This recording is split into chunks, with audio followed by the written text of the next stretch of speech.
كل ما تفتح أي وسيلة من وسائل التواصل الاجتماعي النهاردة، خصوصًا الصفحات الدينية، تلاقي عركة، جدال وردود واتهامات على موضوع أغلب الناس أصلًا مش فاهماه، وهو موضوع أين الله؟ تسمع السلفيين يقولوا حاجة، والأشاعرة والصوفية يردوا بحاجة تانية، ودول يهاجموا دول ويقولوا عليهم نابتة، ودول يردوا على دول ويقولوا عليهم مجسمة، وفي وسط كل ده المسلم البسيط واقف مش فاهم حاجة.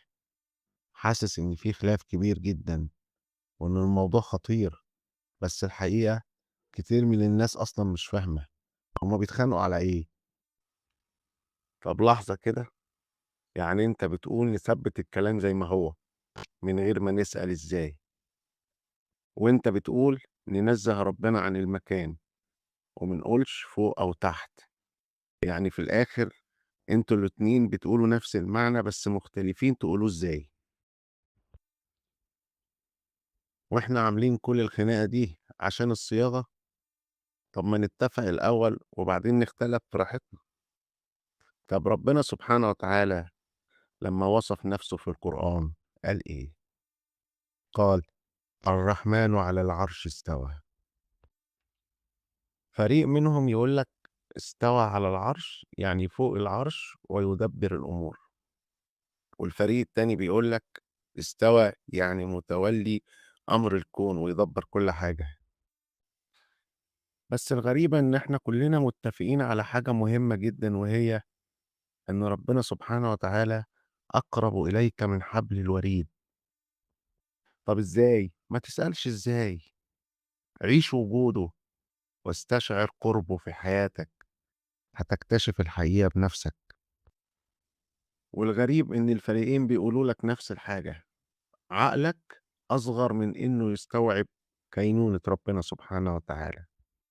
طب فين الخلاف؟ فين الخلاف يا أمة محمد؟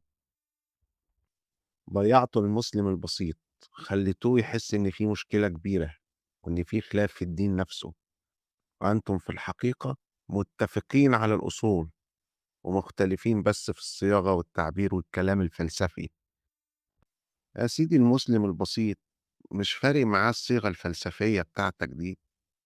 المسلم البسيط كل اللي فارق معاه إن ربنا معاه، مش عايز يفهم ربنا فين، عايز يحس إن ربنا جنبه.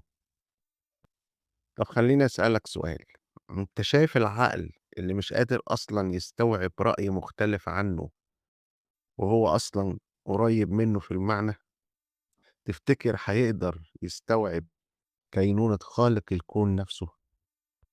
ده احنا مختلفين في كلام مش عارفين نتفق عليه، فازاي هنفهم حقيقة ربنا؟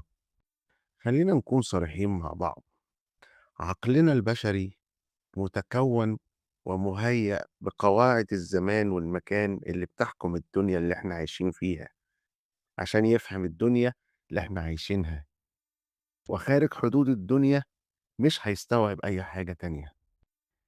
فازاي نفس العقل ده يقدر يستوعب حقيقة خالق الزمان والمكان نفسه؟ طب وايه الحل؟ عشان كده نكتفي باللي ربنا قاله صراحة، نؤمن باللي قاله، نعظم ربنا سبحانه وتعالى، ننزهه عن كل المخلوقات، يعني نؤمن إن مفيش حاجة في الدنيا أو في الكون كله ممكن تكون شبيهة بيه سبحانه وتعالى، ونسكت عن اللي عقولنا مش هتقدر توصل له. تعال أقول لك على الأهم من كل ده، مش السؤال ربنا فين، المفروض السؤال الحقيقي ربنا فين في حياتك، بيعمل لك إيه، قد إيه هو قريب منك، وقد إيه أنت حاسس بوجوده. ربنا سبحانه وتعالى بيقول: ونحن أقرب إليه من حبل الوريد، وقال: وهو معكم أينما كنتم. مش هتفرق الطريقة، يعني مش سايبك ولا بعيد عنك، شايفك، سمعك، عارف كل اللي جواك. هو فين بقى؟ دي حاجة ما تخصكش. انت ممكن تبقى لوحدك بس عمرك ما كنت متساب، كل لحظة في حياتك هو معاك، بيرتب وبيدبر وبيحفظ. فبدل ما نسأل هو فين، خلّينا نسأل إحنا قريبين منّه قد إيه. هو مش محتاج تعرف مكانه، هو عايزك تعرف مكانك منّه. الله محيط بالكون، مدبّره وقريب من عباده. ده اللي يهمنا في الموضوع، إنه معانا وإحنا مش لوحدنا. وبعدين في قاعدة مهمة لازم نفهمها، سُنّة ربنا سبحانه وتعالى في الدنيا إنها دار اختبار. عشان كده ربنا لا تدركه العيون ولا تحيط به العقول، لكن تدرك أثره في الكون. تشوف أثره في حياتك، في تدبيره لأمورك، في لطفه، في ستره، في كل حاجة حواليك. إنما عشان تقدر تشوفه بعينيك أو تستوعبه بعقلك، دي سُنّة الاختبار، ما ينفعش. إحنا ما بنشوفش ربنا، بس بنشوف أثره في كل حاجة في حياتنا، وده جزء من الاختبار، إنك تؤمن من غير ما تشوف.